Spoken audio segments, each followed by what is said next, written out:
Assalamualaikum warahmatullahi wabarakatuh. Sebelumnya perkenalkan, nama saya Muhammad Alfanur Fauzi dengan NIM 2405072408 dari kelas Teknik Sipil 2024A. Di sini saya akan memaparkan kembali video kampanye dengan mengusung isu penggunaan bahasa Indonesia yang tidak santun di media sosial. Setiap hari jutaan kata beredar di platform media sosial.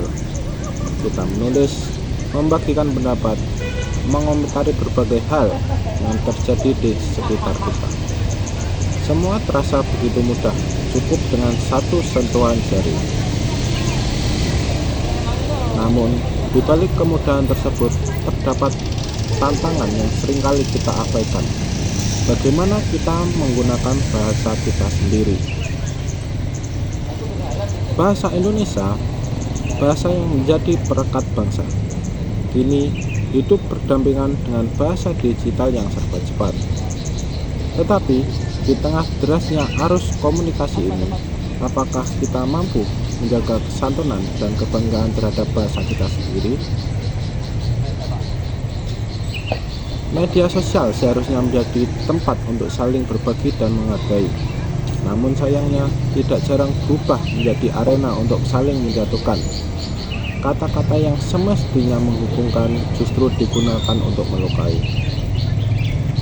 Komentar seperti "nggak usah sok tahu" atau "kamu cuma cari perhatian" sering muncul di kolom komentar tanpa sedikit pun rasa empati.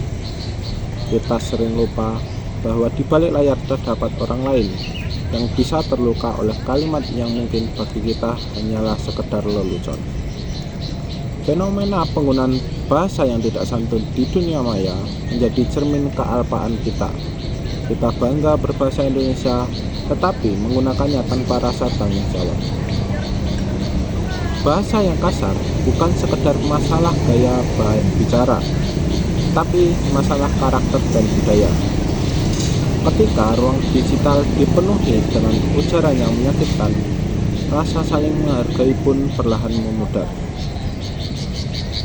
Kata-kata yang tidak santun bisa menimbulkan jarak bahkan kebencian. Sebuah komentar negatif bisa memicu perdebatan panjang, menyulut emosi, dan merusak suasana yang seharusnya damai. Dan yang lebih memprihatinkan, banyak anak muda yang tumbuh dengan anggapan bahwa berbicara kasar di internet adalah hal yang wajar. Padahal kebiasaan itu bisa menumpulkan rasa empati dan menghancurkan nilai-nilai kesopanan yang telah diajarkan sejak lama. Pernahkah kita berpikir sebelum menulis sesuatu di dunia maya? Pernahkah kita berpikir apakah kata-kata yang kita tulis bisa menyakiti orang lain? Kita mungkin tidak sadar bahwa setiap kalimat memiliki kekuatan.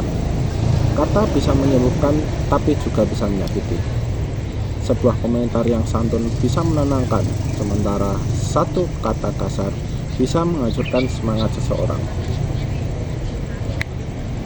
Mari kita mulai perubahan kecil dari diri sendiri. Gunakan bahasa Indonesia dengan baik dan penuh rasa hormat, baik saat menulis di media sosial, berdiskusi, maupun membuat konten. Ingatlah 3 hal sederhana: pikir sebelum mengetik, pilih kata yang pantas, dan sampaikan dengan hormat. Dengan berbahasa santun, kita tidak hanya menjaga perasaan orang lain, tetapi juga menjaga nama baik bangsa kita sendiri. Bahasa yang santun mencerminkan bangsa yang berbudaya. Bahasa Indonesia adalah warisan luhur dari para pendahulu kita. Sudah sepatutnya kita menjaganya bukan hanya dalam tulisan resmi, tetapi juga dalam setiap kata yang kita ucapkan di ruang digital. Mari jadikan media sosial bukan tempat untuk menyebar kebencian, melainkan ruang untuk menebar kebaikan dan kebijaksanaan. Bangga berbahasa Indonesia bukan sekedar bisa menggunakannya, tapi juga mampu menghormatinya lewat kesantunan. Karena sejatinya kesantunan adalah wajah sejati bangsa kita di dunia maya. Gunakan bahasamu untuk menginspirasi, bukan untuk mencaci. berbahasalah dengan bijak, karena disitulah letak kebesaran hati. Mari kita buktikan bahwa generasi muda Indonesia bukan hanya cerdas secara teknologi, tetapi juga beradab dalam berbahasa. Bangga berbahasa Indonesia berarti bijak menggunakannya, di dunia nyata maupun di dunia maya. Bahasa kita, martabat kita. Sekian yang dapat saya paparkan. Wassalamualaikum warahmatullahi wabarakatuh.